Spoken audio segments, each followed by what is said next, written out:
future look like as a head coach in this league for you? Because it's going to happen. Yeah, you guys know I'm going to Las Vegas, so I'm fired up about it. This is the silver and black. This is the Raiders. This is a historic franchise. When the opportunity came up to have a chance to come here and compete with this organization, it was a no-brainer. Pro Bowl edge Maxx Crosby, who is now headed to the Baltimore Ravens, a massive, massive haul, 2 first-round picks. You can see a whole lot of additions and some cash that is being spent. Highlighted by Tyler Linderbaum, but then they followed it up getting on the defensive side of the ball, giving huge money to the Kobe Deans and Quay Walkers of the world. So they had the money and they have to spend it. News that the Maxx Crosby blockbuster trade is off has sent shockwaves through the league. Kirk Cousins is going to get about $20 million to mentor Fernando Mendoza. You know, there's a respect here for the Raiders and what it represents, and love being a part of that. Welcome to the 2026 NFL Draft. With the first pick, the Las Vegas Raiders select Fernando Mendoza,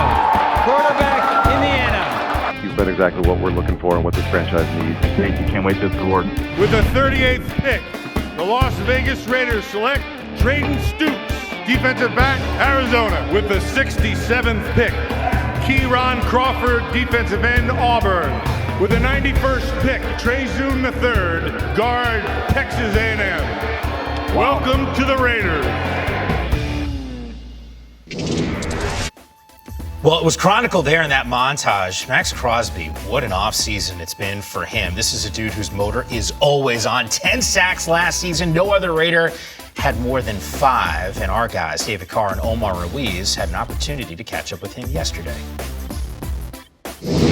Maxx Crosby, fresh out the weight room, looking good there great, with your shirt off, man. How you feeling? Appreciate it. I'm doing amazing, man. It's a blessing. Back in training camp, feeling great, and just been awesome just being back out on the field and being with the guys. Look, man, we're just going to jump right into it because I don't believe that there are any cosmic accidents. Like, there's nothing that happens in this universe that's an accident. So, like, the offseason was a little bit different than you've probably had in the past. What have you learned from it? What did you take away from it that has kind of made you say, oh, yeah, this is going to be positive no matter what? Yeah, I couldn't agree more with that. I believe everything happens for a reason, and things.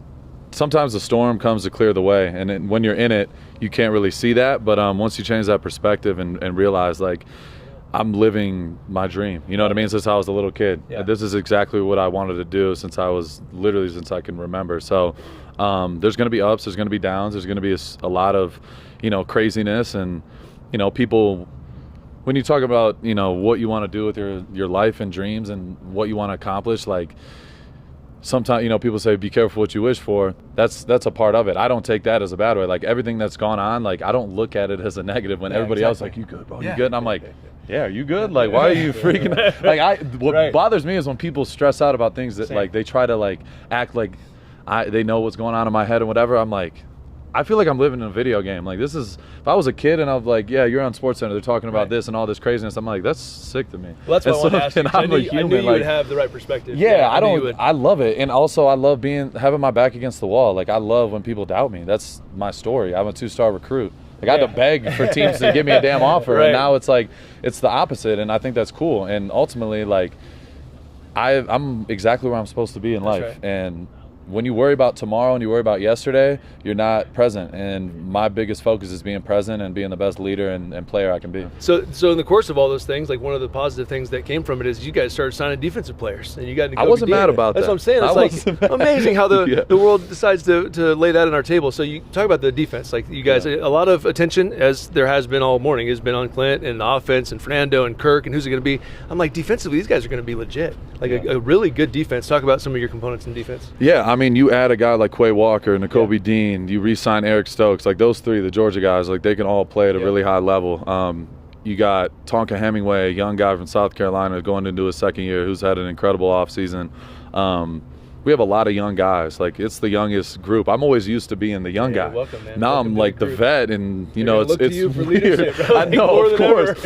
I know, and it's hard questions for you too. all the time. And they call, people are calling me Unc, and I'm like, I'm not 30. Like, once I hit 30, I'm still 28. Like, I'm still in my 20s. Chill out. Right. But it is awesome because they give me, they push me and they motivate me, and it just like.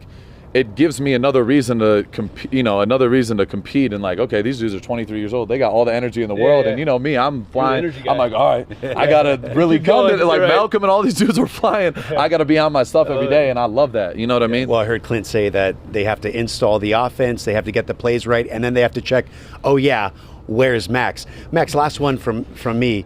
I remember a few years ago when Tom Brady first started coming out to practices, you told me that one of the best pieces of advice was to develop more leaders around you. Yeah. And hearing Fernando talk here into training camp, he's saying that you've pulled him aside, you've passed wisdom on leadership to him. Why has that been important to you to get in the year of the #1 overall pick? Well, yeah, I mean, he's the #1 overall pick. He's going to be, at some point, he's going to be out there playing. And it's just the reality of this league, It's a quarterback-driven league. Yeah. I'm a defensive guy, and I hate to say that. I kill quarterbacks for a living. That's right. I know what it is. I feel uncomfortably close to you right now, but I know you. We get along. Derek knows that really well. Sure. We had a lot of tough days together. But ultimately, you know what I mean? Like in this league, you need a great quarterback to win and compete. And Fernando's going to be that guy at some point, and I want to see him succeed. I want this organization to succeed. I'm a Raider to the core, and I want to win more than anything. So it's going to take all of us, not just myself. It's everyone. It's all three levels, you know what I mean? And you talk back to the Patriot days back then, they had Teddy Bruschi at linebacker, they had Rodney Harrison at safety, they had Richard Seymour up front, they had vets and dudes everywhere that led. So I don't want to just be the only guy talking all the time. It can't just be me. It's not basketball where Kobe grabbed the dudes and be like, no, this is what we're doing. There's 15 dudes on the team. You got 90 guys on the roster right now and 40 coaches, or I don't know if we have so many damn coaches. Right. You know how it is. So like my point is intentionality, and that's like a big word for me this offseason. I've been intentional with all the things I'm doing, and I want to be intentional with everything. So that includes leadership. Fernando's a great kid. He's got all the talent in the world, and I want him to have all the success in the world and help lead that offensive side, and not wait to be a leader.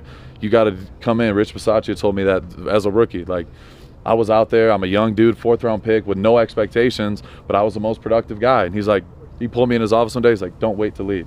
He's like, if you want to win, don't wait to lead. If you want to sit around and let these other guys that shouldn't be in a position to lead, good luck. Great coaching. And I was like, all right, I took that to heart, and I've been doing that since. So, yeah, it's we got to have leaders all across the board. Great to see you back healthy, Max. Good luck this season. Good luck the rest of training camp. Thank you for your time. Always. Thank you, guys. Yep. Absolutely.